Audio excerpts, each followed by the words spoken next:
Trump کی جیت کی خوشی میں شادیانے بجانے والے یوتھیوں کے خواب جلد چکنچور ہونے والے ہیں، کیونکہ مبصرین کے مطابق ٹرمپ کے دوبارہ صدر بن جانے کے باوجود عمران خان کی جیل سے فوری رہائی تو ممکن نہیں، تاہم حالیہ قانون سازی اور جسٹس امین الدین کی سربراہی میں آئینی بینچ تشکیل دیے جانے کے بعد انہیں فوجی تحویل میں دیے جانے کے امکانات ضرور بڑھ گئے ہیں۔ اس حوالے سے اگلے 2 ماہ اہم قرار دیے جا رہے ہیں، جبکہ اس سلسلے میں تازہ قانون سازی اور اس کے نتیجے میں جسٹس امین الدین خان کی سربراہی میں بننے والا آئینی بینچ نہایت اہمیت اختیار کر گیا ہے۔ روزنامہ امت کی ایک رپورٹ کے مطابق باخبر ذرائع کا کہنا ہے کہ جسٹس امین الدین خان کی سربراہی میں قائم آئینی بینچ اپنی 2 ماہ کی مدت کے دوران ہی تقریباً ان تمام اہم کیسز اور اپیلوں کے فیصلے کر دے گا جن کا پی ٹی آئی اور اس کے بانی چیئرمین عمران خان سے تعلق ہے۔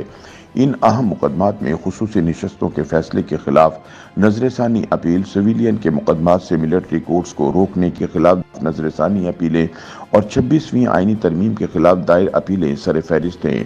چونکہ ان تمام کا تعلق آئین کے آرٹیکل 184(3) یعنی مفاد عامہ سے ہے، لہٰذا یہ سب اپیلیں آئینی بینچ سنے گا۔ تجزیہ کاروں کے مطابق ان آئینی کیسز میں عمران خان کے مستقبل سے جڑا سب سے اہم فوجی عدالتوں کا کیس ہے۔ خیال رہے کہ گزشتہ برس 23 اکتوبر کو جسٹس اعجاز الاحسن کی سربراہی میں جسٹس منیب اختر، جسٹس یحییٰ آفریدی، جسٹس مظاہر نقوی اور جسٹس عائشہ ملک پر مشتمل سپریم کورٹ کے 5 رکنی بینچ نے عام شہریوں کی فوجی عدالتوں میں سماعت کو کالعدم قرار دے دیا تھا اور حکم دیا تھا کہ 9 مئی کے واقعات میں ملوث تمام 103 افراد کے خلاف سماعت ملٹری کورٹس میں نہیں بلکہ عام عدالتوں میں ہوگی۔ بینچ کا فیصلہ 4-1 کی اکثریت سے تھا۔ جسٹس یحییٰ آفریدی نے اکثریتی فیصلے سے اختلاف کیا تھا۔ یاد رہے کہ 9 مئی کے ان ملزمان کو آرمی ایکٹ کے سیکشن 21(d) کے تحت فوجی تحویل میں لیا گیا تھا، جو فوجی تنصیبات پر حملہ کرنے والے سویلین کے مقدمات ملٹری کورٹ میں چلانے کی اجازت دیتا ہے، لیکن 5 رکنی بینچ کے 4 ججز نے آرمی ایکٹ کے اس سیکشن کو ہی غیر آئینی قرار دے دیا، جس کے تحت ماضی میں اور خود پی ٹی آئی کے اپنے دور حکومت میں بھی متعدد سویلین کے خلاف نہ صرف ملٹری کورٹ میں مقدمات چلائے گئے بلکہ ان کو سزائیں بھی سنائی گئیں۔ اس فیصلے کے بعد خاص طور پر عمران خان نے سکھ کا سانس لیا تھا، کیونکہ وہ سمجھتے تھے کہ ابتدائی طور پر 9 مئی کے 103 ملزمان کے مقدمات ملٹری کورٹ میں چلائے جانے کے بعد ان کا نمبر بھی آئے گا۔ ان کا یہ خوف بیجا نہیں تھا کہ حکومتی اور ریاستی ذرائع متعدد بار عمران خان کو سانحہ 9 مئی کا ماسٹر مائنڈ قرار دے چکے ہیں۔ مبصرین کے مطابق فوجی عدالتوں کے خلاف سپریم کورٹ کے 5 رکنی بینچ کے فیصلے کو پی ٹی آئی اور خاص طور پر عمران خان کے لیے ایک بڑے ریلیف کے طور پر دیکھا گیا۔ بینچ کے سربراہ جسٹس اعجاز الاحسن کی عمران خان اور پی ٹی آئی سے محبتیں کسی سے ڈھکی چھپی نہیں تھیں۔ ان کا بیٹا سلمان اعجاز پی ٹی آئی کا سرگرم کارکن تھا، تاہم آئین کی آڑ میں فوجی املاک اور شہداء کی یادگاروں پر حملہ کرنے والوں کو تحفظ فراہم کرنے والے جسٹس اعجاز الاحسن ایک روز چپکے سے استعفیٰ دے گئے۔ بتایا جاتا ہے کہ ان کے سامنے ان کی آف دی ریکارڈ سرگرمیوں کا پلندہ رکھ دیا گیا تھا اور 2 آپشن دیے گئے تھے: استعفیٰ دے دو یا اپنے جگری یار مظاہر علی نقوی کی طرح سپریم جوڈیشل کونسل میں کارروائی کے لیے تیار رہو، جس میں برطرفی یقینی تھی۔ اعجاز الاحسن نے پینشن اور دیگر مراحت بچانے کے لیے استعفے کو ترجیح دے دی۔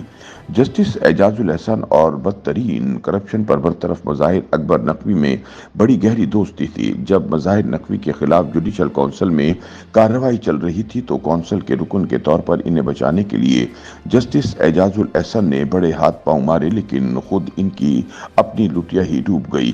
بعد ازاں فوجی عدالت ایک العدم قرار دینے کے خلاف حکومتی اپیلوں کو سننے کے لیے جسٹس سردار طارق مسعود کی سربراہی میں تشکیل کردہ 6 رکنی لارجر بینچ نے 1 کے مقابلے میں 5 کی اکثریت سے جسٹس اعجاز الاحسن کے بینچ کا فیصلہ معطل کر دیا تھا۔ سپریم کورٹ کی جانب سے ریمارکس دیے گئے تھے کہ 9 مئی کے واقعات میں ملوث 103 افراد کا ٹرائل جاری رہے گا، تاہم فوجی عدالتیں تمام گرفتار ملزمان کے خلاف حتمی فیصلہ جاری نہیں کریں گی۔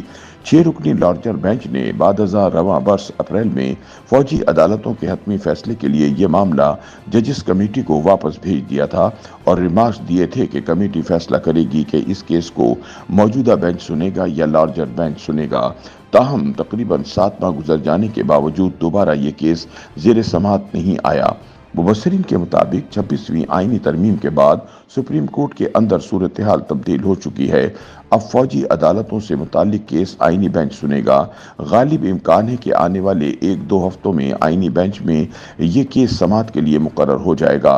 حکومت سے وابستہ قانونی ماہرین کو قوی امید ہے کہ 5 رکنی بینچ کا پرانا فیصلہ کالعدم قرار دے کر آئینی بینچ فوجی عدالتوں میں سویلین کے مقدمات سے متعلق آرمی ایکٹ کا سیکشن 2(1) بحال کر دے گا۔ ایسا ہونے کی صورت میں نہ صرف 9 مئی میں ملوث ملزمان کو ملٹری کورٹس کے ذریعے سزائیں دلانے کا راستہ کھل جائے گا، بلکہ عمران خان کو فوجی تحویل میں دیا جانا بھی ممکن ہو جائے گا۔